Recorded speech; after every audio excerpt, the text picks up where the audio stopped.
Bienvenidos a todos y a todas a la charla que organizamos desde Acción en Red para hablar de Europa, de las crisis de Europa y de ver si realmente tenemos respuesta a un modelo de unidad europea, ¿no? Tenemos la suerte de poder contar con los autores del libro editado por David Perejil, no sé si todos lo veis, de Europa frente a Europa, y esta es un poco lo que nos trae hoy aquí, ¿no? El poder contar con estos tres autores. Dar las gracias sobre todo también ahora a Antonio Gutiérrez, que está en la realización y quien va a ser quien nos va a ayudar a que todo esto salga estupendamente. Entonces, bueno, voy a presentar brevemente a los tres autores. Por un lado, Gabriel Flores, que viene siendo colaborador habitual con nosotros en muchos medios, tanto escritos como en varias charlas. Él, desde su campo, desde la economía, pues habla de esta crisis de Europa, de la fragmentación que existe y de todas las políticas que ha tenido la Unión Europea y que nos han llevado a esa desigualdad social, y nos plantea pues qué posibilidades hay para poder salir de la austeridad en Europa, ¿no? Y la reestructuración que probablemente hace falta para que podamos salir. Después, Emma Rosa Álvarez Cronin pues nos habla de los modelos sociales, ¿no? Empezando hablando sobre el estado de bienestar keynesiano, nos hace un recorrido sobre cómo se ha potenciado, justificándolo en base a la competitividad en Europa, la necesidad de un mercado desregulado, ¿no? Y cómo ahora, pues para poder recibir protección y derechos en Europa, pues parece que lo único imprescindible es formar parte del mercado laboral, ¿no? Pero también ella pues nos invita a la posibilidad de que podamos construir un modelo europeo basado en la sostenibilidad, incluyendo pues el feminismo y toda la política de cambio climático, que ahora mismo es una prioridad, ¿no? Y bueno, por último, David pues nos hablará también, y de esto habla en su libro, ¿no? Del recorrido histórico de las relaciones internacionales que ha tenido la Unión Europea, y que yo creo que además pues ha hecho un esfuerzo en el epílogo por adaptar la situación de la pandemia y el impacto que ha podido tener esta en Europa, ¿no? Y entonces, bueno, yo creo que es muy elogiable que haya podido editar el libro en mitad de la pandemia. Y bueno, yo creo que en el final pues lo que trata es de resituarnos ahora en este momento tan complicado, ¿no? Y pues nada, damos la palabra a Gaby para que comience. Vale, pues muchas gracias por la invitación y por estar aquí un rato charlando con vosotros y con todos los que estén escuchando, ¿no? Sobre el tema este de si hay futuro para el proyecto de unidad europea, si tuviera que contestar en corto, diría nada más que sí. Si tuviera más tiempo, mucho tiempo, contestaría que sí también, pero adornándolo con un montón de cosas, ¿no? De dudas, de interrogantes, de matices. Como tengo solo unos minutos, pues lo que voy a hacer es alargar un poquito por qué pienso que Europa tiene futuro. En primer lugar, habría que decir que tiene más futuro que hace unos meses. Es decir, que no gracias a la pandemia, sino gracias a las políticas con las que ha respondido la Unión Europea a la pandemia, a esta situación de crisis multilateral que ha generado, que ha desatado la pandemia, ahora hay más futuro que antes. Las posibilidades que había antes eran más bien de bloqueo. Es decir, que estábamos en una situación en la que lo natural era que hubiese bloqueo. No había políticas de cooperación, había políticas más bien de no cooperación, y eso lo que generaba era una situación de bastante descontento, de unos países que ganaban y otros países que perdían, y con esos países también unos sectores económicos, unos sectores sociales, etc. Y eso lo que daba es una situación de bloqueo, que es una de las posibilidades que hay que se afirme en el futuro. Lo que no creo que se vaya a dar es una situación de goteo, es decir, desde el Brexit prácticamente la mayor parte de los países que estaban pensando en salirse, bien de forma individual, bien de forma desordenada, bien de forma acordada de la Unión Europea, yo creo que eso ya ha desaparecido. Es decir, que hay muy pocas posibilidades tanto de que haya un debilitamiento de la Unión Europea por goteo, de que unos países se vayan saliendo poco a poco. El Brexit en realidad ha sido una vacuna contra esta opción. Los partidos de extrema derecha soberanista que estaban también pidiendo referéndum para salir de la OTAN, a partir de ver las dificultades que tiene un país como el Reino Unido para la salida, lo que han hecho es apostar por otro tipo de estrategia que no es de salida, sino que es de vaciamiento de las competencias de la Unión Europea y de recuperación de las competencias. Tampoco creo que vaya a haber una situación de implosión, ni desordenada ni pactada, y lo que queda es o bien una salida de afianzamiento de esta cooperación incipiente que se ha dado, de estos elementos de solidaridad que se han dado entre los países de la Unión Europea, o también puede ser que no haya ese afianzamiento y lo que se produzca es seguir con las políticas no cooperativas en las que unos países y unos sectores económicos y sociales salgan ganando. Entonces, digamos que eso sería un poco el resumen de la situación. Veo posibilidades, veo que hay posibilidades de afianzamiento de esta Unión Europea, de estas políticas de cooperación y de solidaridad, pero claro, el futuro está por escribir, no hay un futuro escrito. Y lo que hay más bien que plantear es qué tipo de modelo o qué tipo de futuro hay. Eso sí que es una cuestión bastante complicada de ver, porque lo que hay es una pugna muy grande entre varias alternativas o entre varias estrategias. Desafortunadamente no hay una estrategia de izquierdas. Esas estrategias no hay una estrategia, digamos, que se pudiera considerar de solidaridad o de cooperación absoluta, sino que lo que hay es diferentes tipos de estrategia en las que lo que ha hecho inclinar la balanza a favor de las políticas de cooperación es la posición de Merkel, no diría siquiera de Alemania, sino de Merkel, que lo que ha hecho es dejar sus políticas de equilibrio entre los distintos países y entre los distintos intereses que había para plantearse que en esta pandemia, con estas crisis, si no hay una política cooperativa, una política de solidaridad, la Unión Europea no tenía futuro.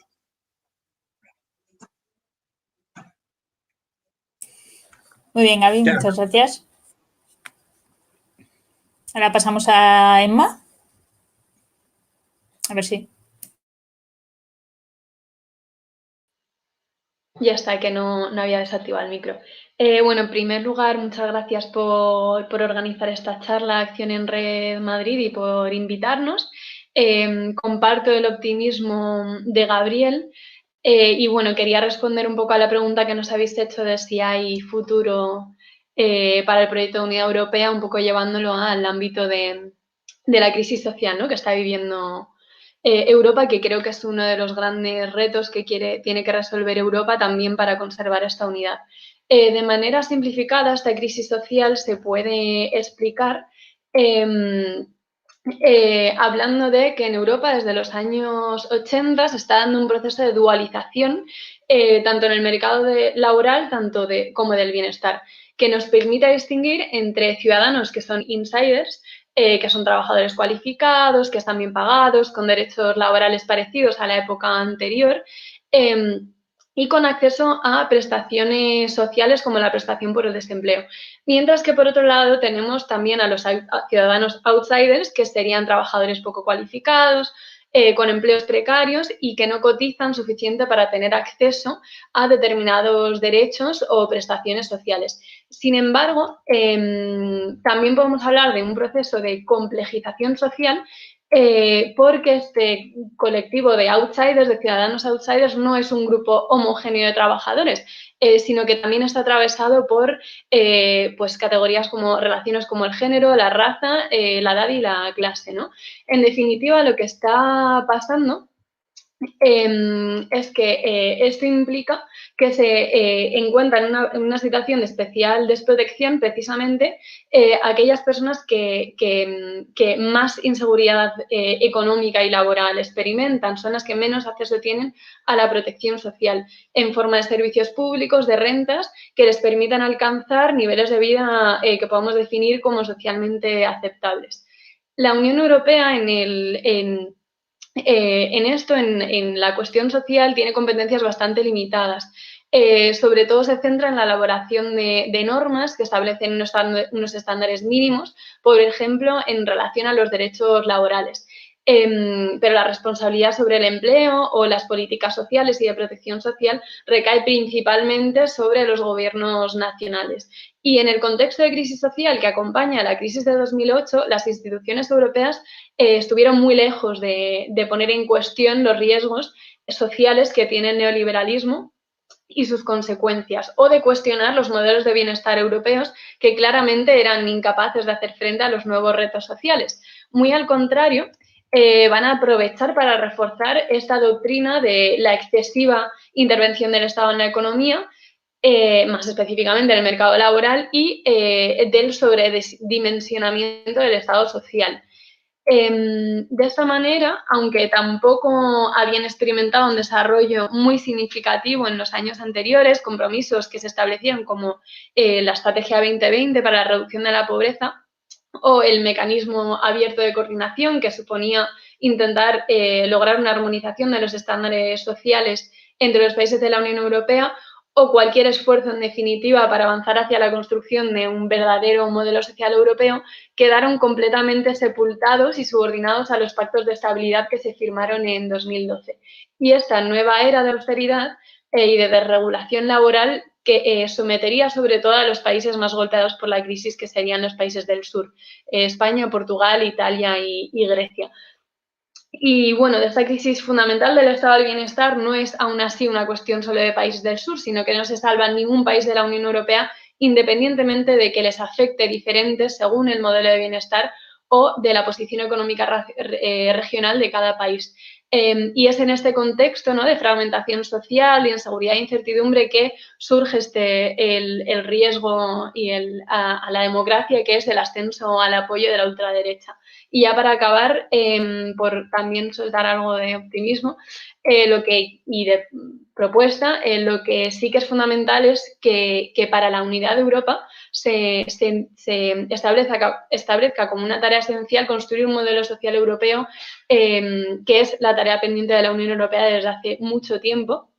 Y que se puede plantear objetivos más ambiciosos de integración, como por ejemplo pueda ser algún tipo de modalidad de seguro por desempleo europeo, que significaría una unión fiscal plena, o seguir planteándose en términos de armonización de estándares mínimos.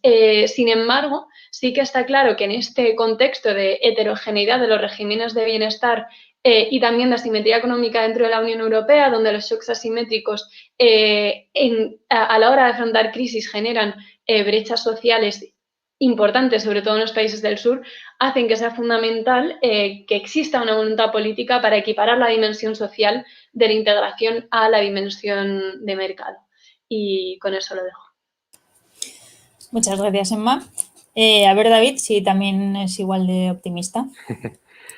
Bueno, pues yo creo que es una pregunta clave y sobre todo más clave a raíz del COVID, pero yo diría que, también por decirlo en la manera en que lo estaban diciendo Emma y Gaby, diría que tiene futuro si es capaz de resolver o de atender los grandes retos en los que viven los países, y no lo tendrá si las crisis que vive la desbordan, ¿no? Esas crisis no son solo de la propia estructura o de los propios debates intracomunitarios, sino son del resto de, bueno, de cómo avanza el mundo y cómo se sitúa, ¿no? Y aquí me sumo, tiro del hilo en que han hecho ellas dos, respecto a, bueno, ¿tendrá futuro la estructura de la Unión Europea, tal y como lo ha comentado Gaby, si es capaz de ajustarse a un montón de tareas pendientes de hace muchos años, que en el lenguaje intracomunitario se llamaban los déficits de la Unión Europea, clásicos, ¿no? La democracia, cómo se establece una democracia en ese trílogo tan raro, ¿no? Para que entienda la gente, ¿no? Esa cosa que está en Bruselas, que es el Consejo, que son los países, por un lado la Comisión, que es como, digamos, el gobierno de la Unión Europea, y por otro lado el Parlamento Europeo, que sería el más puramente democrático, pero que en realidad no es un parlamento, porque no tiene la misma capacidad de lo que nosotros pensamos como un parlamento, ¿no? Y más allá de esos debates de la estructura, tendrá sentido, si también lo está avanzando Emma, si es capaz de dar sentido a realidades que son muy distintas. En 27 países ahora, antes 28, en los que los del sur y los del norte no tienen las mismas características, y en los que hace de bastantes años, diría que entre 5 y 10, se ha abierto una brecha también entre el este y el oeste, entre el grupo de los países llamado de Visegrado, que son Polonia, Hungría, República Checa y Eslovaquia, y los tradicionales de la Europa occidental, digamos, ¿no? Que tienen que ver ahora pues, con la democracia, con el Estado de Derecho, incluso con lo que también se llama el estilo de vida, y yo llamaría los derechos, ¿no? Derechos a la diversidad sexual, a la igualdad entre hombres y mujeres, a todo lo que trae el feminismo, ¿no? Entonces, el libro también quería incidir un poco en salirse del debate. Creo que, por desgracia, tenemos unos debates muy cortos sobre la Unión Europea, que debería ser casi política interior, y también de lo que significa este proyecto político de la Unión Europea en relación al continente de Europa, a su historia y a su lugar en el mundo, ¿no? Entonces, yo creo que hay que preguntarse si tiene futuro este proyecto, esta estructura, tal y como la describía Gaby, con estos criterios políticos, también como decía Emma, si responde a las necesidades de países distintos. Y en este caso diría que para quién y para qué sectores sociales tiene que responder, ¿no? Y en esto creo que el libro lo que trataba era de describir crisis que son de gran calado, que no son solo déficit, como suelen aparecer en Bruselas, ahora ya aparecen como crisis. De hecho, hay también un libro que os recomiendo de Manuel Castel que se llama Las crisis de Europa y que están en el ambiente. O sea que yo el libro empiezo a pensarlo un poco también cuando en 2015 nos vemos sumergidos con lo que se llamaba la crisis refugio, que es uno de los temas que se aborda en el capítulo de Icía Ruiz Jiménez, y que en realidad era mucho más que una crisis refugio, que eran como grandes historias o grandes relatos de la historia de Europa con su relación con el mundo árabe-musulmán, la reacción a la corta también frente a una vecindad que está en llamas y en la que hay muchísimos conflictos como Siria, como Irak, como Libia, como bueno, muchos otros países, y que expulsan personas que llegan a Europa y que ponen en jaque también los derechos. Ya veis que muchos de estos temas no están en el núcleo central de lo que bien ha descrito Gaby, ¿no? Que son todo lo que tiene que ver con el acervo comunitario, con las competencias que están comunitarizadas, pero que, sin embargo, tienen que ver con el debate de Europa, ¿no? Desde este país que asume la Unión Europea mayoritariamente de dos maneras, ¿no? La mayoritaria como un símbolo de modernización de un país que era una dictadura y que quería entrar con el resto, y también de otros debates de algunas izquierdas en las que lo asemejaban al giro neoliberal que da a partir del Tratado de Maastricht, en el que en realidad da un giro neoliberal porque el mundo da ese giro, ¿no? Entonces, el libro lo que quería tratar de poner blanco sobre negro era que existen muchas crisis que son de gran calado, que por supuesto son económicas y sociales y del proyecto europeo, que las ha ejemplificado el Brexit, pero lo que quiere tratar es que esos debates se den, que se puedan ejercer y que se puedan politizar. O sea, yo vivo con gran preocupación que no se politicen al sentido que se politizan como en nuestro país o en los países del sur de Europa o del norte, en los que hay diferentes opciones políticas y esas diferentes opciones políticas establecen sus campañas y establecen sus partidos. Me diréis, todo eso está, ¿no? Está, pero está muy lejos, hay muchísima lejanía. Yo vivía con gran tensión, por ejemplo, que la lejanía que vivíamos el Consejo Europeo, que decidió a principio de verano, finales de junio o julio, todo lo que iba a pasar con el dinero de la pandemia, porque ahí estaban en juego nuestras propias vidas también. Entonces, ¿de qué manera podíamos influir, no? La vida es muy indirecta, las crisis son de gran calado y si no influimos corremos el riesgo de irnos nosotros detrás de las estructuras. Y esto querría decir con esta pregunta. Muy bien, muchas gracias, David.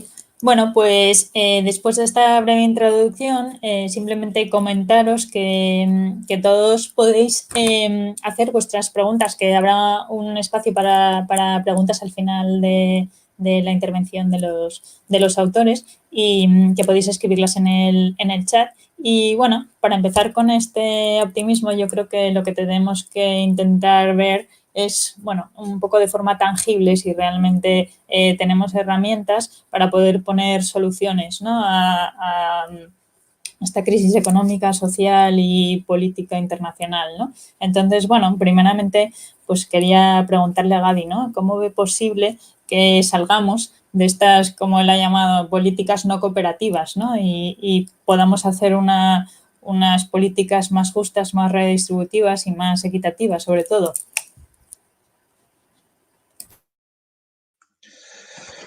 Bueno, si me da tiempo luego hablo sobre los proyectos alternativos que habría a este, que es el hegemónico hoy, que es el que llevan los 4 grandes países de la Unión Europea, dirigidos por Alemania y por Francia, pero al que nos sumamos España, Italia y otros países del sur de la eurozona, ¿no? Me gustaría también, si no al final o esto para dejar un poquito más claro que lo que planteaba antes es que sí hay futuro, pero ese futuro no tiene por qué ser el de continuidad de las políticas de cooperación que se han iniciado ahora. Sobre el tema de las políticas de de austeridad, ¿no? Las políticas de cooperación que se han iniciado ahora. Sobre las políticas de austeridad.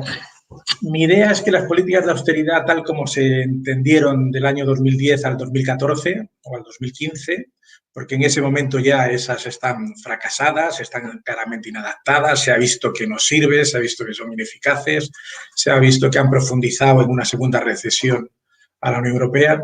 En estos momentos, después de las últimas medidas de la Comisión y de la Unión Europea en general, de las distintas instituciones de la Unión Europea, yo creo que se puede decir que están enterradas. Es decir, que las políticas de austeridad, tal como las conocimos de 2010 a 2014, no van a volver.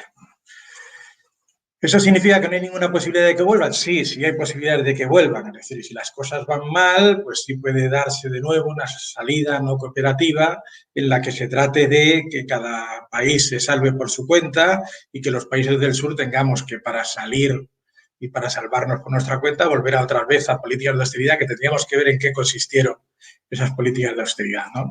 Pero yo creo que eso están muertas. ¿Qué es lo que puede suceder en el futuro?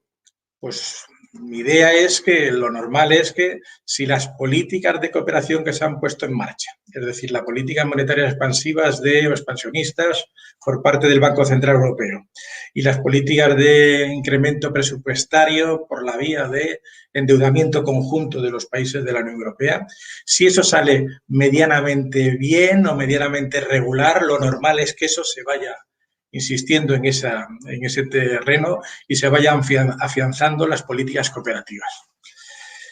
Para eso hay que cambiar muchísimas cosas. Es decir, que lo que está ahora en suspenso, lo que son los pactos de estabilidad y crecimiento y lo que son las reglas presupuestarias, eso habría que cambiarlas. Y habría que cambiarlas por unas reglas, digamos, más racionales, más flexibles, más adaptadas a las necesidades de la heterogeneidad que hay entre los países de la Unión Europea y de la zona euro. ¿Qué más cosas habría que hacer? Habría que cambiar los estatutos del Banco Central Europeo para que no fuese solo su objetivo los precios estables y una inflación por debajo, pero cerca del 2%. Habría que también acabar con la unión bancaria, es decir, que el mercado único de las operaciones financieras también existiera. Desde el año 2010 prácticamente eso ha desaparecido. No hay un mercado único financiero y eso necesita de una unión bancaria completamente acabada, que todavía no está acabada, aunque esté en marcha. Y habría que afianzar las fórmulas de mutualización de la deuda pública. Y habría que, al cambiar las reglas presupuestarias, distinguir claramente entre lo que es inversión en gastos corrientes o que se puede denominar gasto sin más, de lo que es inversión modernizadora. Para la inversión modernizadora, tal como están las cosas ahora, con unos tipos de interés tan bajos y a través de la mutualización de la deuda, es una locura que no estemos invirtiendo más. Este paso que se ha dado con los 750.000 millones y con estos planes de reconstrucción, no, de recuperación económica, es un primer paso, pero eso tiene que continuarse en el tiempo. Todos estos cambios de política, institucionales, etcétera, serían los que tendrían que sustituir a las políticas de austeridad. Porque el problema es que no tenemos ni una unión fiscal, no tenemos reglas fiscales comunes. Lo que triunfaba hasta ahora, lo que predominaba hasta ahora en la Unión Europea era la competencia fiscal y la competencia salarial entre los propios países de la Unión Europea. Y sería una locura que se continuara con lo que se ha hecho hasta ahora. ¿Qué es lo que se ha hecho hasta ahora? Que la Unión Europea ha sustituido a China financiando la deuda pública estadounidense, pero sin obtener las ventajas que obtenía China. Es decir, que a partir del 2013, del 2014, Alemania y Holanda están financiando sin obtener nada a cambio a Estados Unidos en su deuda pública. Y no están invirtiendo en los países del sur de la eurozona, que tendrían mayor capacidad de crecimiento y sería más rentable invertir en ellos, les iría bien al conjunto de los países. Esos elementos de competencia y de no cooperación y de tomar unas salidas que no son beneficiosas ni siquiera para los países que la están haciendo, es lo que habría que cambiar para que se asentase unas políticas diferentes a las de austeridad y de evaluación salarial. Porque esas políticas estaban pensadas para que cada país pudiese equilibrar sus cuentas públicas y sus cuentas exteriores por su cuenta, presionando sobre la demanda interna, presionando sobre los salarios, presionando sobre los gastos públicos y sobre la inversión, y lo que hacían es que nos condenaban a los países del sur de la eurozona a un distanciamiento cada vez creciente con los países del norte. Eso tiene que acabar, eso de hecho ha acabado. El problema es que para que no se reconstruya en el futuro, para que no salga de su enterramiento, lo que hay que hacer es poner las bases institucionales y políticas para que se puedan desarrollar esas políticas cooperativas. Y este es el elemento central. ¿Será capaz la Unión Europea de hacer eso? ¿Serán capaces los países de la zona euro de desarrollar estas políticas cooperativas y de solidaridad, cambiando las instituciones y cambiando las políticas? Eso es lo que está por ver. A poco que vayan bien las políticas que se han puesto ahora en marcha, los fondos europeos, las políticas de inversión y de modernización, etcétera, yo creo que sería lo más razonable y lo que se hará. Pero hay que contar con que hay enemigos de esa posición y que esos enemigos no son pequeños ni son 3 o 4. Es decir, que por una parte están los países de Visegrado, apoyados por toda la extrema derecha de todos los países de la Unión Europea, que lo que quieren es volver a una situación en la que las competencias sean de los países y que la Unión Europea les sirva más o menos de policía o de ejército frente al exterior. Frente al exterior, teniendo en cuenta que frente al exterior son también las importaciones, los inmigrantes, etcétera, etcétera. Y en esa cuestión hay otros países que no son estos de Visegrado, sino que son los países que se llaman frugales, que estos lo que plantean es una posición de bloqueo, de no querer que la Unión Europea siga los pasos o siga aumentando los pasos que se han dado en los últimos meses en las políticas cooperativas. Y lo que están tratando es de retrasar, de que no se afiancen, de que solo sea un paréntesis mientras dure la crisis económica, estas políticas que se están desarrollando. Claro, ahí es una situación, pues la Unión Europea es una máquina institucional muy, muy, muy pausada, es un elefante, bueno, no, los elefantes corren bastante, es un animal muy pesado y que al mismo tiempo se mueve de una manera muy poco flexible y con muy poca velocidad. Y ahí tenemos un gran problema porque las fuerzas de los países y de las fuerzas políticas que están a favor de esa cooperación, de esa mutualización de deuda, de esos cambios institucionales y de esos cambios de política económica, son débiles. Somos hegemónicos en estos momentos gracias a Merkel, gracias a la alianza entre un liberal, que es Macron, y una derecha demócrata cristiana más o menos conservadora, y esos son los que dirigen este proceso, con lo cual su debilidad es grande. Cuentan también con la socialdemocracia, cuentan en general con los verdes, cuentan con una cierta izquierda que es europeísta y que está a favor de esas políticas, etcétera, etcétera, pero enfrente hay enemigos fuertes también.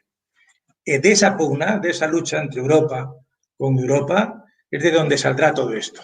Para que pueda triunfar las políticas de solidaridad y de cooperación, necesitamos que las herramientas que se han puesto ahora sobre la mesa, que los mecanismos, la financiación, la mutualización de la deuda, etcétera, etcétera, sean bien utilizadas, no haya problemas con esa utilización y seamos capaces de modernizar en el sentido de lo que nos plantea la Unión Europea. Es decir, hacer una transición digital, hacer una transición verde, hacer una política de modernización que mire en el futuro, es decir, en la productividad global de los factores, en elevar los niveles de gama y de la producción de todos los países y que las divergencias no sigan creciendo. Es decir, que se note que la Unión Europea es un instrumento acogedor de todos los países, de todos los sectores sociales y que al mismo tiempo es protector. Es decir, que tenemos más soberanía, cediendo soberanía a la Unión Europea en algunas competencias que si estuviéramos fuera de la Unión Europea. Que tenemos más protección dentro de la Unión Europea que fuera de la Unión Europea. Pero todo eso hay que demostrarlo, porque lo que llevamos viviendo en los últimos años no es eso. Lo que llevamos viviendo es una política no cooperativa en la que unos se beneficiaban y otros nos perjudicábamos. Y ese elemento es el que ha creado la crisis de representación política, el ascenso de la extrema derecha, las ideas simples de que son los extranjeros los que están perjudicando nuestra situación, que si vamos a una situación de mayor soberanía nacional de los estados vamos a tener mayor capacidad. Todo eso es mentira. Entonces, lo que hay que hacer es demostrar que hay una política alternativa más protectora y más acogedora. Muy bien, Gaby, muchas gracias. Y ahora una pregunta para Emma. Yo creo que, bueno, ya nos has dicho un poco que quien tiene la última palabra a nivel de las políticas sociales de Europa son los gobiernos nacionales, pero digamos que de alguna manera Europa puede fomentar y potenciar el que se desarrollen unas políticas u otras, ¿no? En este sentido, yo creo que en España pues se ha aprobado el ingreso mínimo vital recientemente. ¿Cómo crees que esto puede ayudar a la reforma del estado de bienestar en España, y si crees que eso puede ayudar a acoger a toda esta población vulnerable que se ha quedado fuera a raíz de la crisis y más aún con esta segunda crisis de la pandemia, si piensas que se va a poder integrar a toda esta gente en un nuevo estado de bienestar y si el Estado lo va a poder garantizar. Y luego también si cómo crees que dentro del auge que ha tenido el movimiento feminista en España y bueno, aunque menos llamativo, pero yo creo que también importante el movimiento verde, ¿no? Por el cambio climático, por la sostenibilidad, ¿cómo se puede impulsar a partir de estos dos movimientos? Ahí va. Vale, pues a ver, respecto a la primera pregunta, el ingreso mínimo vital hay que tener en cuenta que está, o sea, es un paso hacia adelante, una medida positiva, aunque ahora ahondaré un poco más en los detalles y en un poco de las críticas que también se le pueden hacer, y está dentro de un marco, ¿no? De cómo se están moviendo los países europeos en los últimos tiempos, si bien de manera muy deficiente, moviéndose ligeramente del marco de las políticas contributivas a reforzar, precisamente por el contexto que describí antes, de crisis social, de desigualdad y de mayor vulnerabilidad de la población y de las trabajadoras y trabajadores menos cualificados, se está moviendo hacia reforzar este tipo de políticas no contributivas, todavía de manera muy insuficiente. Pero antes de ello, por exponernos un poco en el marco general de las transformaciones, por aclarar un poco por qué las políticas no contributivas, en el marco que hemos descrito antes, no están siendo eficaces ahora y deben ser cambiadas y no alcanzan a la población más vulnerable, ¿no? Cuando el estado del bienestar keynesiano se diseña, atiende una realidad económica concreta y a un mercado laboral que tiene también unas características laborales concretas. El trabajo remunerado hasta los años 80 y con la crisis de los años 70 del petróleo, el trabajo remunerado sí que era capaz de garantizar determinadas condiciones de vida y sobre todo había un objetivo de pleno empleo que era medianamente factible, sobre todo para algunos de los países de la Unión Europea. Sin embargo, en el proceso de desindustrialización y terciarización de las economías europeas que vienen tras la crisis de los años 70, las nuevas formas de empleo que empiezan a ganar centralidad adquieren centralidad no son capaces de sustituir al empleo industrial ni en las condiciones laborales que se establecen, ni en términos de generación de empleo, sobre todo para la mano de obra menos cualificada, ¿no? Y esto tiene especiales consecuencias para regímenes de bienestar que establecen una vinculación esencial entre los derechos sociales y el trabajo mediante el principio contributivo, que son, entre otros, los países mediterráneos y los países continentales, como pueden ser Alemania o Francia. Ante esta situación, lo que han hecho hasta el momento los estados del bienestar europeos y para hacer también frente a la crisis de los años 70, se adaptan mediante una reestructuración del estado del bienestar guiada por el neoliberalismo esencialmente y supone, en primer lugar, un proceso de retirada del Estado, de la economía y de la sociedad. Se renuncia al objetivo de pleno empleo, se desregulan las relaciones laborales y se reestructura el sistema de protección social, realizando una transición hacia lo que el laborismo británico bautizaría como work-first state, donde se plantea que la empleabilidad debe estar en el centro de las políticas de protección social, con políticas activas de empleo, de formación, etcétera. Y se pone esto en el centro en lugar de garantizar la seguridad económica y se reduce la cuantía y la duración de las prestaciones por desempleo y se refuerza su condicionalidad. A su vez, también se refuerza de alguna manera el carácter asistencialista del estado del bienestar, por lo que comentábamos antes. es necesario que ganen mayor centralidad precisamente las rentas pues que son menos generosas y que no son contributivas, como pueden ser las subvenciones por desempleo o las rentas mínimas de inserción. Y esto ocurre tanto en países que tienen un estado del bienestar que se asienta sobre una tradición laboral como liberal, como Reino Unido, que en cierta medida es quien lidera estos cambios en Europa, pero también en países con regímenes continentales como es Francia y contributivos, que empieza a reforzar las rentas mínimas y empieza a esforzarse por llegar a la población trabajadora también, pero trabajadora pobre, que es un fenómeno también que surge, los trabajadores pobres y trabajadores pobres, es un fenómeno que surge en los últimos años. En España, si bien se refuerzan las subvenciones por desempleo, las rentas mínimas de inserción siguen siendo un sistema muy descentralizado y sigue siendo extremadamente deficiente y sobre todo es igual entre las comunidades autónomas. Volviendo al ingreso mínimo vital y habiendo establecido este marco y también este marco a nivel español, nace como una política de protección social que no está dentro de estas políticas asistencialistas, sino que se integra dentro del sistema de seguridad social y no sustituye a las rentas mínimas autonómicas, sino que las complementa.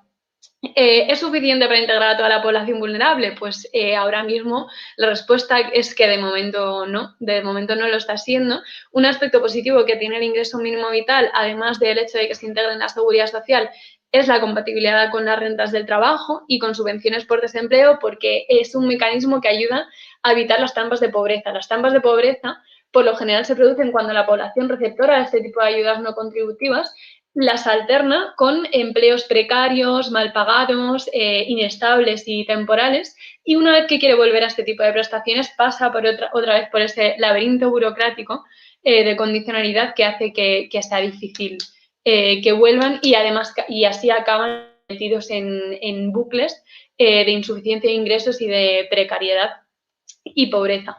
Uno de los principales problemas que ha tenido el ingreso mínimo vital, además de esa avalancha de solicitudes y el hecho que es así, de que es una política que de nueva implementación y de gran calado y por tanto tiene que tener, digamos que el arranque no es fácil y no debería ser fácil en ningún caso, pero tiene que ver con la condicionalidad que se impone en esta política y que no debería imponerse si se quiere acceder llegar a toda la población vulnerable y que hace que muchas personas que se encuentran en situaciones de vulnerabilidad y han pedido esta solicitud, este ingreso mínimo vital, han sido denegadas sus solicitudes.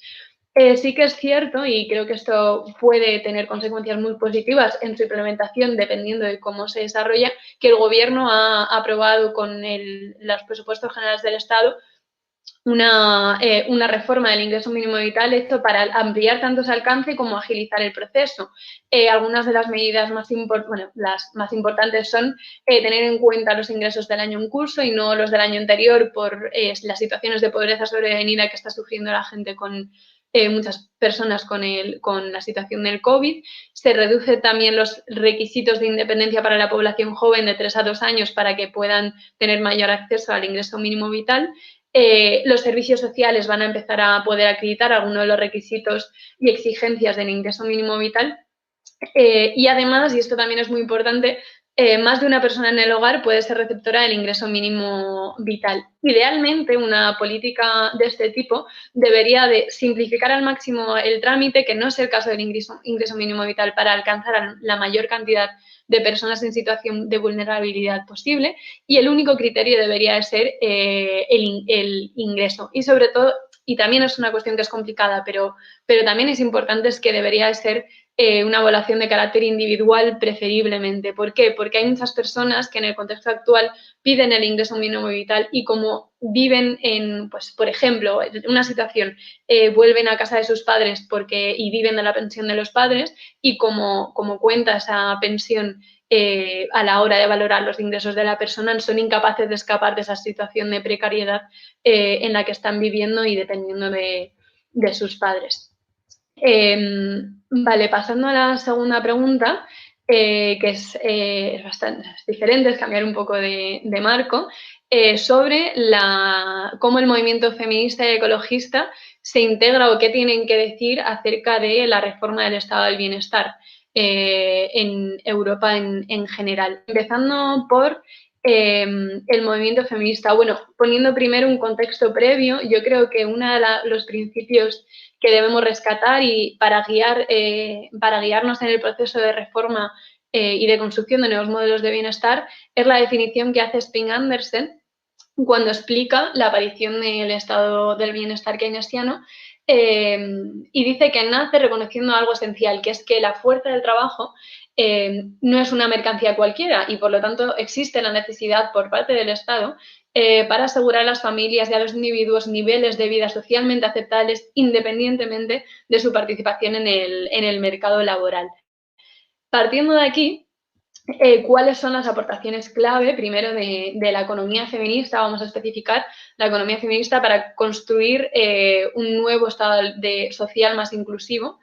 Y aquí señalaría 3 cuestiones clave. En primer lugar, que la economía feminista propone trasladar el foco del desarrollo entendido puramente en términos de crecimiento de PIB per cápita a la satisfacción de necesidades humanas. Se trata de poner la sostenibilidad de la vida en el centro, como diría Maya Pérez Orozco, y también se trata de organizar nuestras sociedades y el Estado del bienestar en consecuencia de este principio. Y esto tiene implicaciones esenciales a la hora de repensar el estado del bienestar y de redefinir la realidad sobre la que actúa el estado del bienestar. Esto no solo sería beneficioso en términos de igualdad de género, que por supuesto lo sería, sino que a partir de esto, una política pública feminista sería toda aquella política que no pone en el centro al hombre blanco trabajador empresario. Es decir, sería cualquier política pública que, independientemente de que se dirija hacia o no, atienda a una realidad social compleja y a todas las actividades que sostienen la vida. En segundo lugar, la economía feminista nos brinda la posibilidad de redefinir lo que entendemos por trabajo. Desde el marco que acabamos de describir, podemos considerar el trabajo cualquier actividad encaminada a desarrollar el objetivo de sostener la vida. Y si asumimos esta definición, el siguiente paso nos lleva inevitablemente a desplazar del centro al trabajo asalariado a la hora de pensar las políticas de bienestar. Supone reconocer que no solo contribuimos a la sociedad a partir del trabajo asalariado, sino también a través del trabajo de cuidados, el trabajo comunitario y otro tipo de actividades.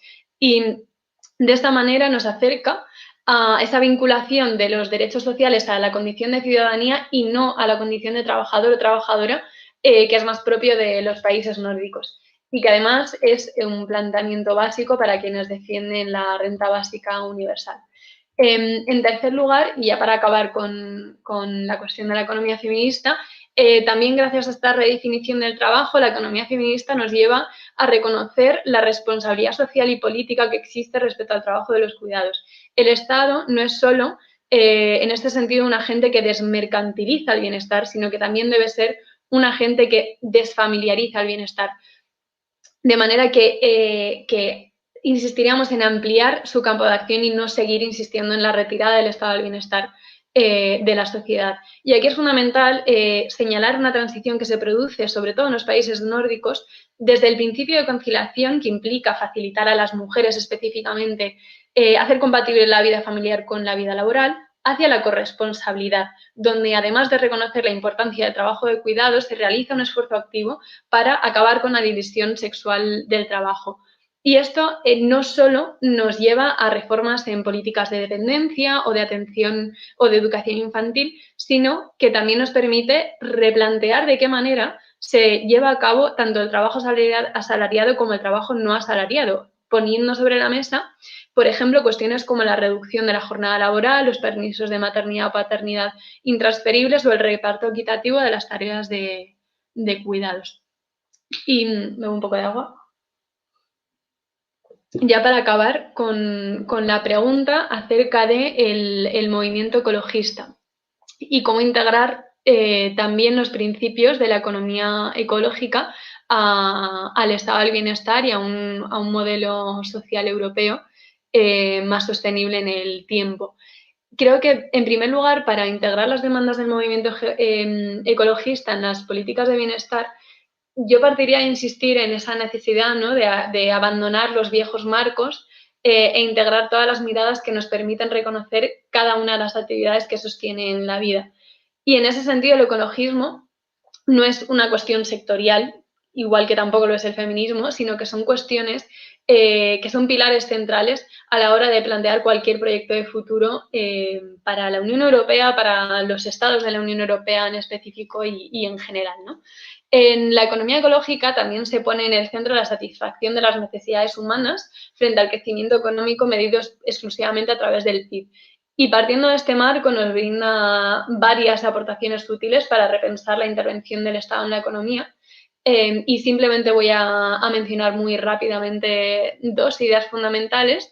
En primer lugar, si queremos replantear el estado del bienestar desde una mirada ecologista, no podemos conformarnos con un compromiso para satisfacer las necesidades humanas presentes, sino que para un estado social sostenible tenemos que integrar el compromiso intergeneracional en las políticas de protección social, es decir, garantizar que nuestras hijas, hijos y nietas y nietos tengan también acceso a una protección social sostenible y digna.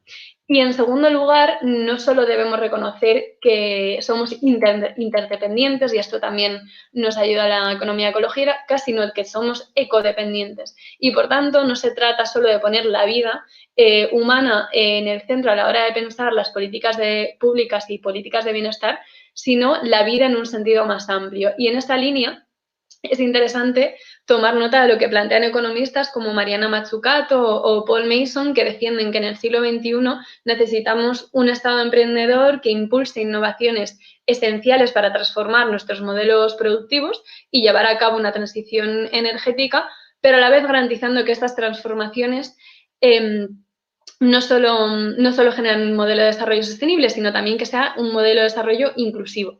Iniciativas como el Green New Deal que promueven los socialistas demócratas en Estados Unidos ya hacen eco de este tipo de planteamientos e impulsan un proyecto ambicioso que vincula la lucha contra la crisis climática con propuestas de justicia económica y social. En Europa también tenemos que empezar a plantearnos este Green New Deal europeo, ya también empiezan a surgir iniciativas para ello, pero también es algo que tenemos que poner en la mesa, un Green New Deal que no solo hable de una transición ecológica, sino una transición ecológica justa, y donde también tenemos que plantearnos dentro de esa transición ecológica justa no solo qué tipo de políticas laborales se generan o qué condiciones de empleo se generan, sino qué cabida tiene la protección social dentro de ese Green New Deal y las políticas de protección social. Y bueno, ya con eso acabo. Muchas gracias, Emma. Yo creo que, bueno, que una de las cosas que me parece que habéis nombrado los tres, ¿no? Es que Europa pues está formada por muchos países, ¿no? 27 países ahora mismo, y que realmente hay muchas diferencias entre ellos, no solo norte-sur, sino, bueno, habéis señalado también la diferencia entre este-oeste y el auge de la ultraderecha a consecuencia de esta fragmentación, ¿no? Yo creo que una de las preguntas que nos hacemos sobre si Europa puede volver a tener una cohesión política, ¿no? Es también en función de las dependencias que hay entre los propios países europeos y a nivel mundial, ¿no? Y me parece que estas relaciones, este tablero, pues se ha tambaleado mucho también a raíz de la pandemia, y puede ser que las relaciones hayan cambiado mucho. No sé, David, si nos puedes un poco situar y decir si crees que Europa se puede volver a empoderar, ¿no? Y a surgir como defensor de los derechos humanos, por ejemplo, en muchos conflictos internacionales que hay, que muchas veces pues echamos de menos esa voz, ¿no? De Europa, que siendo nosotros Europa, de defensa de esos derechos humanos, ¿no? Hola. Bueno, pues creo que la pandemia nos sitúa en un escenario bien difícil porque justo estamos, no sé si en medio o desde luego estamos en una fase en la que es difícil ver con perspectiva. Digo que es difícil saber porque, claro, ahora estamos quizá empezando la segunda oleada, ni siquiera estamos también de acuerdo en si es segunda o es primera y media o reforzada. Lo que sí que sabemos es que de momento ha tenido un gran impacto sanitario. Digo esto también un poco por situarnos en qué punto estamos y qué papel puede tener la Unión Europea y Europa como continente en el mundo, ¿no? Por un lado, ha tenido un gran impacto sanitario. Hasta ahora, los datos que tenemos hoy son como poco 45 millones de personas infectadas conocidas en todo el mundo, 1,2 millones de muertes, que si vemos en realidad son muchísimas muertes, y además estas son las muertes conocidas o certificadas como COVID, pero está bastante lejos de pandemias más cercanas. No hay que irse tanto a las gripes de 1918 o la peste o el cólera, sino podemos pensar a lo mejor en el SIDA o en el ébola, que han sido pandemias también de nuestro tiempo, lo que pasa es que no estaban tan localizadas en países cercanos a los nuestros, ¿no? Esta es una pandemia especial porque afecta a todos los países a la vez y ha afectado especialmente a los países, digamos, centrales del sistema mundo, ¿no? También es una crisis que ha tenido unos grandísimos efectos económicos, que al principio, y esto sabrán mucho mejor Gaby y Emma, al principio ha generado muchísimos debates, ¿no? Porque, claro, una crisis muy especial en la que se paralizaba la producción, o sea, una crisis muy especial, nada que ver con la de 2008 ni con otras que haya habido, en la que se paraban también los viajes y todo lo que tiene que ver con las comunicaciones, que es esencial para la globalización, y en la que tenía unos grandísimos costes sociales. Costes sociales porque se ha parado con confinamientos en los que en muchos sitios en algunos sitios se ha intentado compensar con subsidios sociales, con escudos sociales, con ERTES, esto sería el caso de nuestro país, pero en otros países como Alemania o Francia, invirtiendo grandes cantidades de dinero del PIB. O sea, el Estado ha tomado un papel muy activo para aguantar una economía que tenía que parar forzosamente y que indicaba que en muchos países iban a caer pues con cifras como el nuestro, ¿no? Que dan hacia el torno al 15% del PIB, que es una cifra enorme, ¿no? Y que, sin embargo, en muchísimos, lo que ha tenido es, en los países en los que el Estado es muy poco potente o no llega a muchos sitios, lo que ha tenido es subsistencia en modo de pobreza, ¿no? Pensaría en los del Magreb, en algunos de África o en algunos de América Latina, ¿no? Y que además tiene la dificultad de que, como va avanzando por diferentes lugares del mundo, con diferentes estaciones meteorológicas o por la propia evolución del virus, del que aún se desconocen muchas cosas, afecta a unos países primero y luego a otros después. Entonces, algunos se recuperan económicamente o socialmente y otros después, ¿no? Y esto es importante porque, aunque pese a que estamos en medio de lo que podría ser la pandemia y lejos de saber cómo acabará y a qué países beneficiará, a qué países perjudicará, a qué sistemas tipo como la Unión Europea puede afectar o no, lo que sí que sabemos es que podemos compararla con otras grandes crisis o grandes momentos históricos de nuestros días, ¿no? Como la crisis económica de 2008, en la que recuerdo que hubo un gran consenso para la gran recesión para tratar de modificar el sistema capitalista. Incluso hay unas famosas declaraciones de Nicolas Sarkozy que yo cito en mi texto, en la que él quería refundar el capitalismo, y luego sabemos que fue justo lo contrario. O sea, que también esto nos alerta un poco de que es demasiado pronto para saber si algunos de los aspectos más positivos, como es la intervención del Estado ante una situación de emergencia, pueden aguantar, ¿no? También podemos compararla con la crisis surgida a raíz de todo lo que desencadenó el atentado contra las Torres Gemelas en 2001, que desató una oleada securitaria, o incluso yendo mucho más lejos, y esto es importante para el panorama internacional, a todo lo que supuso la caída del muro en 1991. Desde entonces estamos en un periodo raro y largo de cambios mundiales. Y lo que está haciendo la pandemia, de momento, es acelerar esos grandes cambios mundiales, ¿no?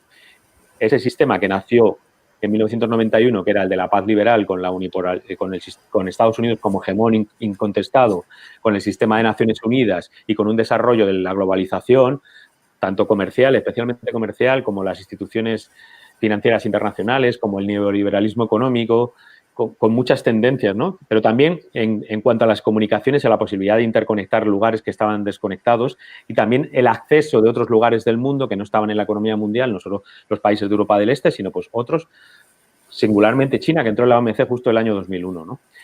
Sí que sabemos que ese sistema, la pandemia, lo está acelerando los cambios que ya se veían. Por un lado, la confrontación o rivalidad entre Estados Unidos y China, que ha sido bien visible durante la pandemia, pero que lleva varios años increciendo y que genera gran cantidad de debates y que los va a generar porque creo que es uno de los debates de nuestros días, que es una confrontación comercial sobre las reglas del comercio, sobre el peso que puede tener la economía china y también sobre lo que impulsan ambos dos países en el sistema mundo, ¿no? Ambos dos países, ¿qué están diciendo al mundo? ¿Cuáles son sus ejemplos, ¿no? En sus sistemas políticos, en la manera en que tratan a sus poblaciones, en si se cumplen los derechos humanos o ni se cumplen o ni siquiera están en la carta, ¿no? También está afectando mucho a la economía en general y ahí sí que es demasiado pronto para saber cómo afectará, ¿no? Pero Sí que sabemos que, de momento, el comercio internacional a gran escala se ha paralizado. Quizás estamos tendiendo hacia una pequeña regionalización, ya no tanto globalización, y en esto han sufrido mucho, y especialmente los países europeos, pero otros tantos, en el que habían integrado sus cadenas de valor en muchos países y eran capaces de producir productos con muy poca mano de obra, que es lo que más cuesta en nuestras zonas, y traerlos de otros países con mano de obra. Y ni siquiera durante la pandemia hemos sido capaces de poder producir, cuando hacían falta en marzo y en abril, algo tan simple como una mascarilla, ¿no? Porque eso se había desaparecido. También está acelerando que las instituciones multilaterales se están vaciando de contenido, cuando no directamente se están cuestionando. Esto es una tendencia que sobre todo ha acelerado Donald Trump. Donald Trump en su presidencia ha sido tan disruptivo como pudo serlo Ronald Reagan en los años 80 respecto a la economía, y él se ha dedicado a acabar con todas las instituciones liberales que no le convenían, porque su idea era no aislacionista, sino ¿por qué tengo que sostener un sistema del que no saco ningún beneficio, ¿no? Y el beneficio lo voy a obtener por la vía de la fuerza, y eso se ve en muchas relaciones país a país. Por ejemplo, los acuerdos que ha forzado en migraciones en Centroamérica, con México, los acuerdos comerciales que ha tratado de imponer, esto que hablábamos de las guerras arancelarias con China, pero también con los coches alemanes, con los productos agroalimentarios españoles, en los que fuera de la OMC ha tratado de imponer su fuerza. Y se ve en muchísimas otras instituciones. Dejó el Tratado de Cambio Climático de París, que es un tratado que tardó muchísimo en negociarse y que es clave, porque ese es uno de los retos para que podamos vivir. Y dejó también el Consejo de Derechos Humanos y tantísimas otras cosas. Ahora eso es mucho más clave porque estamos entre un dilema bastante grande. ¿Cómo se saldrá de la pandemia? Se liga también con el resto de crisis mundiales. Y hay como dos grandes tendencias. La tendencia de cooperación, países ayudándose, sectores sociales ayudándose, colaborando, algo que es clave y quizá evidente cuando hablamos de algo como de tener un virus. Este virus no se va a detener si no se ha erradicado en la mayor parte de los países del mundo, en la mayor parte de las zonas y para la mayor parte de las poblaciones. Esto se sabe por otros virus, ¿no? Pero como estamos en esta dinámica de ultracompetición y de cambio de modelo, lo que estamos sabiendo es que es una competición por quién tendrá antes la vacuna y por si la va a compartir o no. De hecho, hay un plan de compartir las vacunas a países con menos recursos y Estados Unidos se ha abstenido de este sitio, ¿no? Y también es importante porque, claro, tanto China como Rusia, que es un actor muy importante para Europa y para la Unión Europea, están también irradiando unos modelos que no son democráticos. Hay un debate internacional sobre cuál es el futuro de la democracia liberal, muy ligado también a los miedos y a los fantasmas de este continente, que tienen que ver pues, con todo lo que pasó hace 100 años, a partir de la caída de la República de Weimar y el ascenso del fascismo y la Segunda Guerra Mundial, ¿no? En esos 30 años de desastres que también cita Eric Hobsbawm, ¿no? En sus libros, ¿no? Ese miedo es importante que no paralice y que nos ayude a desatascar, ¿no? ¿Por qué lo digo esto? Porque en este esquema quien más puede sufrir es una estructura tan compleja y tan delicada como la Unión Europea, que estaba diseñada un poco en los años 90 y sobre todo en el plano internacional, que es algo que me preguntabas luego, para tratar de tener una política diferente, una política que era diferente en algunos aspectos. En la promoción de los derechos humanos quería ser un poder normativo en su política exterior. Es una política exterior que es de estados por un lado y es la mayor parte de la política exterior europea, pero también tenía un pequeño núcleo que ha ido avanzando y creciendo, que era el propio de la Unión Europea, ¿no? Con el alto representante, que ahora es Josep Borrell. En los años 90 y 2000, la doctrina que se creó en aquellos años quería ser una fuerza para el bien, se oponía un poco a la fuerza de Estados Unidos con Irak, digamos que sobre la seguridad, que pensaba que ya estaba controlada y que en todo caso estaba en manos de otras alianzas de seguridad, y sobre su competencia comercial iba a poder ser un irradiador de los derechos humanos, ¿no? Sin embargo, el mundo ha cambiado mucho en estos 15 años. Hemos citado, bueno, el giro securitario del 2011, la gran recesión, también que el mundo está en plena ebullición, que hay muchos países que están igualándose, y también una cosa que ha acelerado la pandemia, que es hay grandes agujeros negros de impunidad. El derecho internacional, siempre cuestionado y poco respetado, ahora está arrasado. Grandes zonas del mundo, el Magreb, Oriente Medio, algunas zonas de África, el derecho internacional humanitario, el derecho internacional, los derechos humanos simplemente no existen y están borrados por guerras multinacionales en la que hay presencia de ejércitos privados, muchos países, actores que no son estatales como el autodenominado Estado Islámico, ¿no?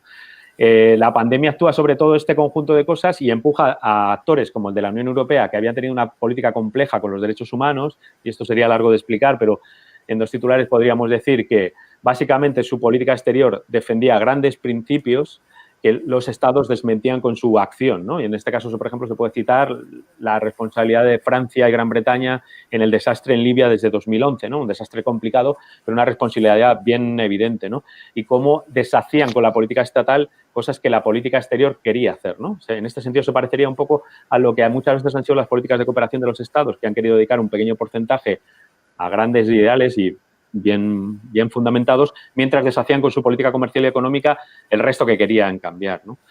Y entonces aquí sufre especialmente la Unión Europea. En el capítulo, en el epílogo, hemos tratado de trazar cómo sufrían estas crisis que analizábamos, pero sufre mucho porque está en medio de crisis constantes.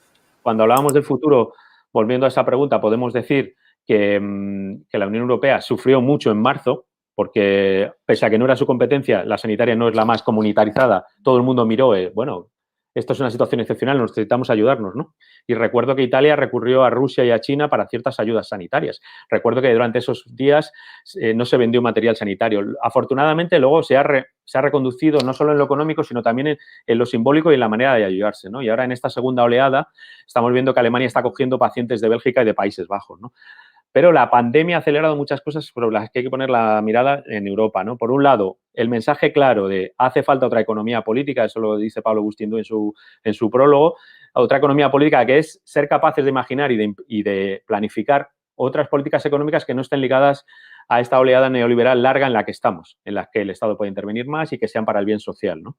Es evidente que esa política, y lo ha explicado perfectamente Gaby, se puede realizar, aunque hay muchos nudos políticos que desatar, y es tan evidente como que en estos pocos meses han caído las políticas austeritarias, pero que estamos en una oleada muy grande de destrucción de los derechos humanos como cuerpo normativo en el que afecta también al interior de Europa. Y en este caso, la crisis de las personas refugiadas, que no deberíamos llamarla así porque no fue esa crisis, sino que fue una crisis que puso en manifiesto que los sistemas de protección de la Segunda Guerra Mundial estaban, primero, no cumpliéndose y ahora estamos en peligro de que se borren de la letra y de que algo tan importante como los logros en derecho, que nos protegen a todos, en general a las personas más débiles frente a los poderosos, que fueron uno de los grandes logros después de los desastres de la Segunda Guerra Mundial, si no solo se incumplen, sino que si dejan de estar o se cambian por unos mucho más injustos, todos vamos a sufrir muchísimo. Eso afecta especialmente al papel que se quiere dar la Unión Europea en ese conjunto tan híbrido entre las políticas exteriores de los Estados y de la propia Unión en su papel en el mundo. Los derechos humanos están lejos de estar en esa promoción, sino que muchos países los están incumpliendo y algunos otros quieren judicializar ese incumplimiento y cambiar las leyes en su propio beneficio. Eso es muy importante, no solo por la política exterior, ¿no? En el capítulo se detallan cosas que tienen que ver un poco con la estructura exterior de la Unión Europea y su papel en el mundo, pero es mucho más importante sobre todo para nosotros y nosotras, para las personas que vivimos en todos los países de Europa o las personas que vivimos en los países de la vecindad o de otras zonas mundiales, en las que necesitamos estos cuerpos jurídicos, necesitamos poder influir en la geopolítica y necesitamos que estén en las estructuras como de la Unión Europea para que podamos tener un futuro. Si no, todas nuestras crisis estarán atadas por factores geopolíticos que nos impedirán actuar. Y, por desgracia, hay muchísimos ejemplos en muchos países de todos los últimos conflictos en los que las losas geopolíticas han enterrado grandes luchas locales, procesos de democratización de países, como se dio en las revueltas árabes, procesos de integración o de demandas económicas. Podría citar también el caso de Grecia en 2015, ¿no? Entonces, es muy importante que podamos tener ese conjunto de ideas políticas, que podamos trazar campañas, relacionarnos con movimientos sociales, con partidos políticos, intentar hacerlo también europeo para que todo pueda estar en la agenda, porque los derechos humanos no son solo de la Unión Europea, y ahí hay que decirle que cuando nos hacemos la pregunta simple, ¿dónde está la Unión Europea defendiendo los derechos humanos en conflictos? Es que la Unión Europea ahora, los textos están diciendo que como vivimos en una época de retroceso, lo que toca es encerrarse en el interior y defendernos, crear una gran fortaleza hacia el exterior contra las personas de fuera, especialmente obsesión con la migración, sin ser capaces, por todo lo que ha explicado Gaby, con la extrema derecha, de poder integrar la movilidad humana de alguna manera razonable, encerrarnos en el interior y vivir de las rentas. Este es un sistema desastroso porque el mundo ha cambiado, el mundo está mucho más complejo. Seguir con las mismas reglas que antes eran injustas, que estaban basadas en buscar la falsa estabilidad en países que eran gobernados por dictaduras o en los que había unas relaciones económicas muy desiguales, es una receta, creo que condenada al fracaso. Vivimos en un mundo mucho más inestable que requiere un cambio radical. La Unión Europea debería ensayar como estructura políticas más horizontales y más cooperativas con su vecindad, porque después de 25 años del proceso de Barcelona y 17 años de la política de vecindad, el resultado es un completo fracaso. Y con esto lo dejaría, Bego. Pues muchas gracias, David. Yo creo que igual podemos dar la palabra a Gaby, que yo creo que nos ha explicado un poco general, pero quizás podemos intentar que nos cuente cómo trasladar todas estas nuevos planes de recuperación posibles de Europa, ¿no?, a nuestro propio Estado y ver qué repercusiones puede tener y sobre todo si los planes aprobados ahora mismo durante la pandemia son suficientes y él piensa que es lo que puede hacernos cambiar estas políticas. Vale, muy bien. Sí, voy a tratar de aterrizar aquí en España hablando de los grandes cambios que ha habido en la política comunitaria, ¿no? En primer lugar, se podría haber afrontado esta crisis social, económica, sanitaria, en fin, que es un conglomerado de crisis interdependientes muy importante, sin políticas de endeudamiento, no. Es decir, que las políticas de austeridad, cuando he dicho que estaban superadas, es porque ahora esta nueva crisis, lo que se ha intentado es paliar, limitar la catástrofe, su carácter destructivo, mediante políticas de endeudamiento, es decir, mediante el gasto público, mediante déficit. Estas políticas de endeudamiento lo han hecho todos los países capitalistas desarrollados y los países emergentes del tercer mundo, etcétera, en la medida en que han podido, que es mucho menor. Es decir, que son políticas que son capaces de desarrollar los países capitalistas desarrollados.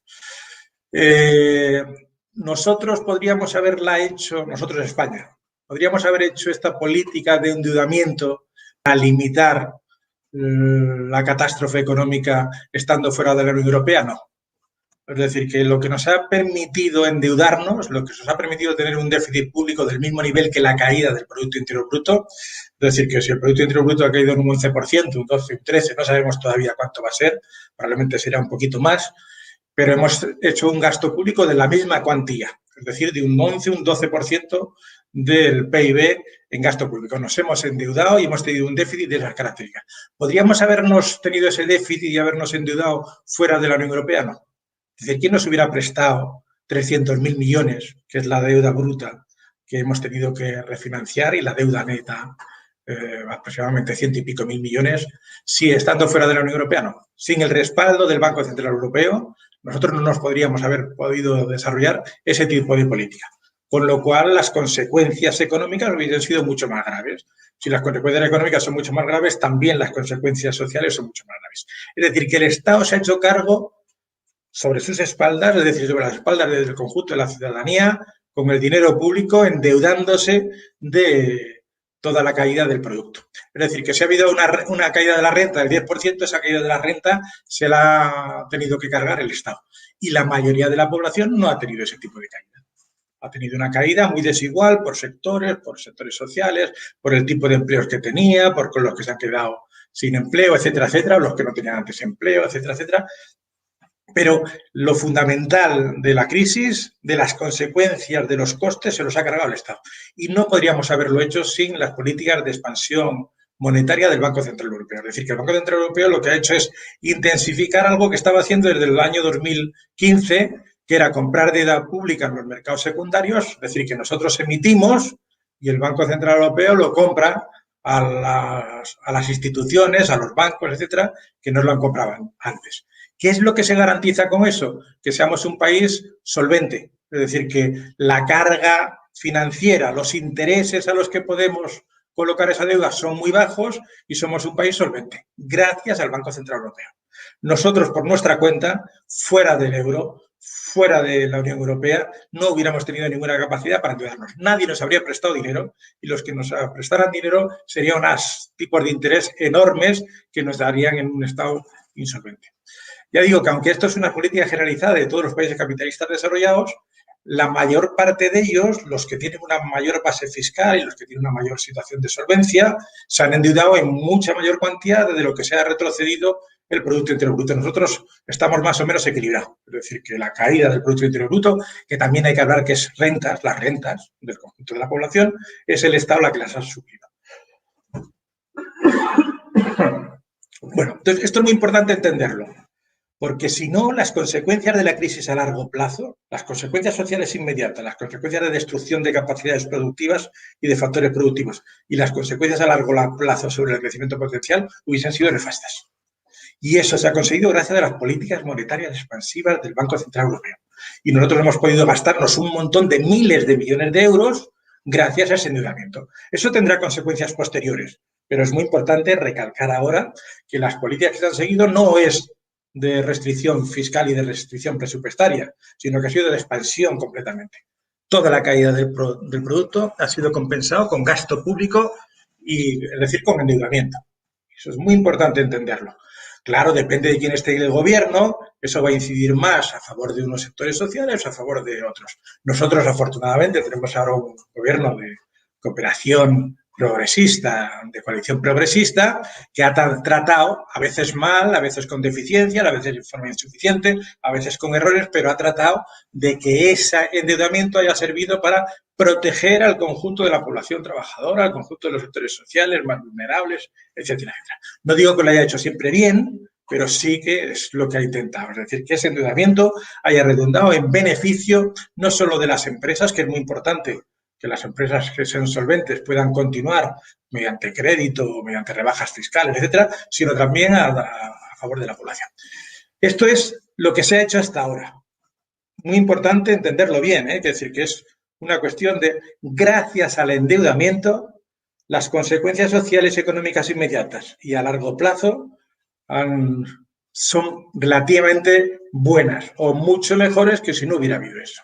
Ahora, a continuación, con las nuevas políticas que significa ese plan de recuperación económica basado en la transición digital y verde, que es la que promueve Europa, esos 750.000 millones que se van a repartir de forma muy desigual y que se van a financiar con deuda conjunta.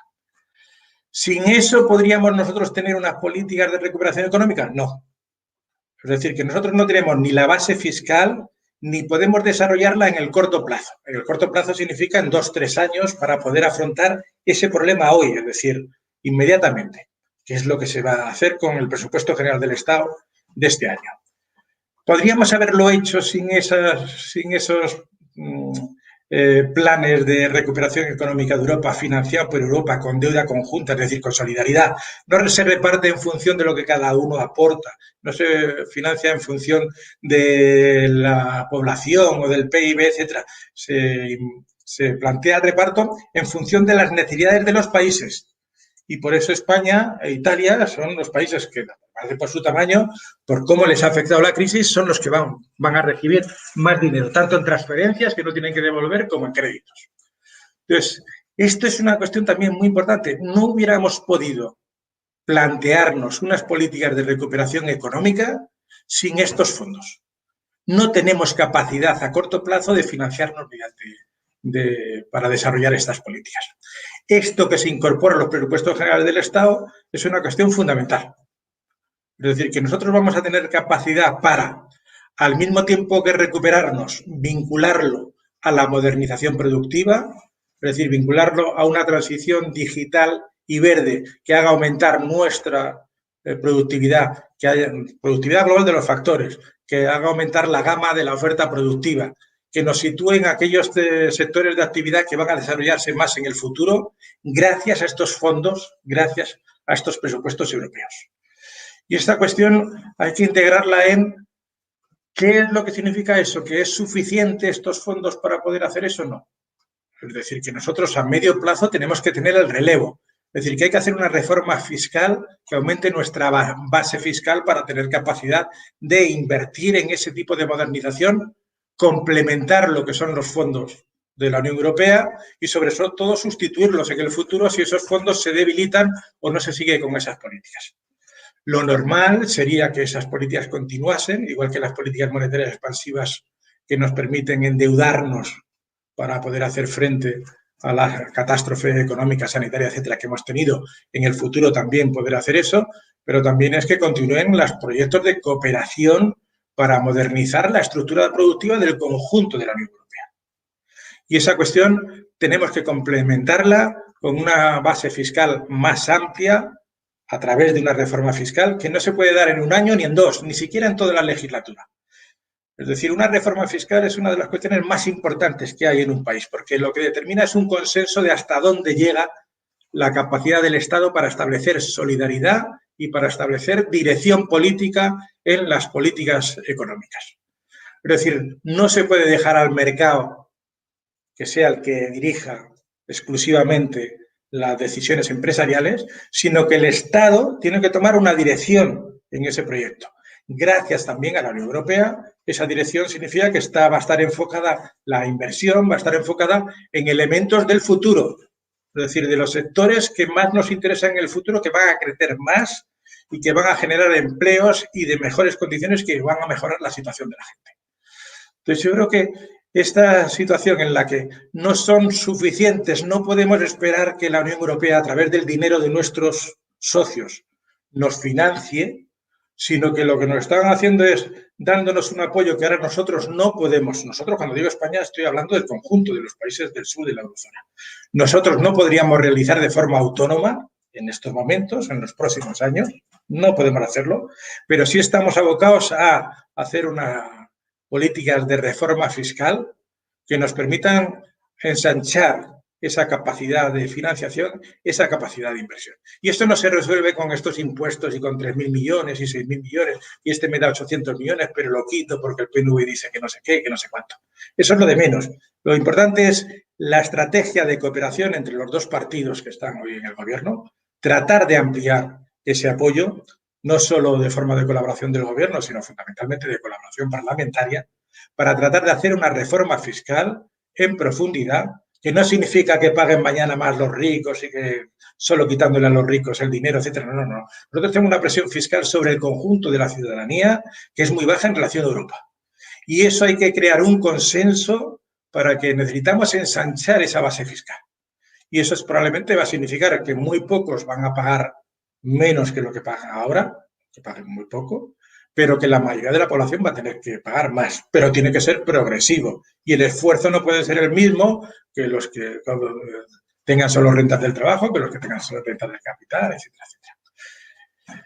Esta es una cuestión importantísima, es decir, que se trata de un proyecto de país a largo plazo, no es un problema de 2 o 3 años, no es un problema de una legislatura, necesitamos que esa estrategia de cooperación dure mucho más tiempo. No solo se trata de aumentar la protección social, necesitamos tener una estructura productiva que genere empleos decentes, empleos que no sean precarios, empleos que no sean temporales, empleos que sean bien remunerados. Y para eso necesitamos tener un capital tecnológico, necesitamos innovación, necesitamos mejorar la educación, necesitamos invertir en este tipo de sectores.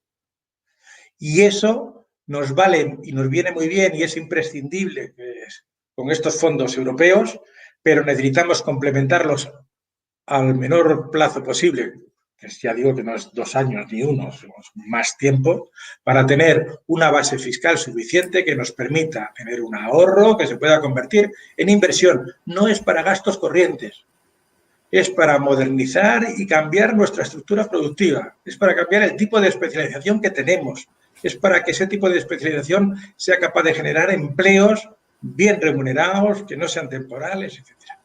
Y esta es una ambición o es un reto de tal envergadura que supera con mucho nuestras capacidades administrativas y políticas hoy. Pero es decir, que al mismo tiempo que nos planteamos ese reto, tenemos que ser capaces de modificar nuestras capacidades administrativas y que la política no sea la mierda que está en estos momentos. Es decir, que no sea esta cuestión que tenemos del corto plazo, de mirar cómo salgo un poquito más en la tele, de a ver si planteo el asunto de los alquileres de esta manera o de esta otra para tener una cierta ventaja política y poner en ridículo a este ministro, etcétera, etcétera. La cooperación estratégica entre Unidas Podemos y el PSOE es fundamental. El proyecto de país a largo plazo es fundamental. Tener una base propia para financiar eso es fundamental y afortunadamente contamos con unos fondos europeos y un proyecto de recuperación económica basada en el futuro, sustentada en políticas estratégicas de futuro que nos da un margen de unos cuantos años para poder desarrollar eso. Ahora depende de los políticos, depende de la sociedad, depende de la ciudadanía, que seamos capaces de aprovechar ese margen que nos está proporcionando la Unión Europea. De eso depende el futuro de España, de eso depende el futuro de Europa del que hablábamos al principio, y de eso depende también que Europa sea un actor geoestratégico en el terreno internacional. Es decir, que tenemos una crisis del modelo neoliberal de globalización, que si sale elegido Trump dentro de unos días, lo vamos a tener muy complicado de cómo incidir en ese cambio en el que la multilateralidad, en el que los elementos de reglamentación de esa globalización, en los que los problemas de flexibilización de esa globalización para que los países no se vean obligados a entrar en todos esos terrenos de globalización comercial, financiera, de apertura a los capitales extranjeros, etcétera. Y ahí necesitamos que Europa también juegue un papel en el terreno internacional, que no es de aliado de China. Es decir, que nosotros, como Europa, tenemos que representar un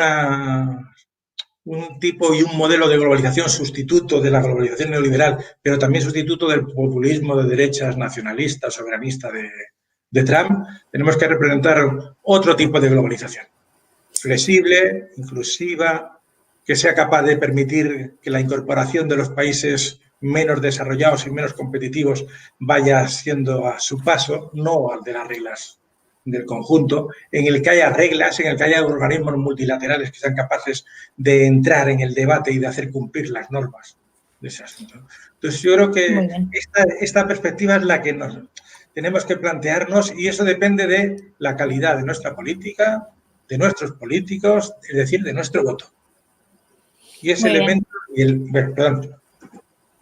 Muy bien, Gaby. Muchas gracias. Nada, yo creo que, bueno, que esta ha sido una muy buena conclusión final, ¿no? Yo creo que un poco tenemos que mirar las cosas con perspectiva. Creo que estamos en un momento muy difícil, de muchas incertidumbres, y es verdad que, bueno, que ya nos vemos sumergidos en una gran crisis a muchos niveles, pero bueno, pues como dices, pues tenemos que tener, como habéis dicho, yo creo que todos, ¿no? Tenemos que tener responsabilidad, ¿no? Empezando por la responsabilidad ciudadana y saber, bueno, apelar también a la responsabilidad de nuestros gobiernos y a ver qué podemos exigirle tanto a nuestro gobierno como a la Unión Europea para garantizar pues protección, derechos y políticas equitativas, ¿no? Y que Europa vuelva a ser otra vez y juegue un papel predominante, pero está claro que nosotros en Europa pues ahora mismo no, o sea, necesitamos el respaldo de Europa, sobre todo a nivel económico, ¿no? Bueno, pues muchas gracias a los tres ponentes, a Gaby, a Emma y a David. Gracias también a Antonio por haber estado ahí en la realización. Yo creo que todo ha salido muy bien. Y gracias a todos nuestros espectadores del canal de YouTube, que han sido 25, y que, bueno, que sepáis que la charla queda grabada y para poder ser pues pública y accesible a que la gente la vuelva a ver tantas veces como quiera. Pues muchas gracias a los tres y, bueno, hasta la siguiente. Hasta luego. Hasta luego.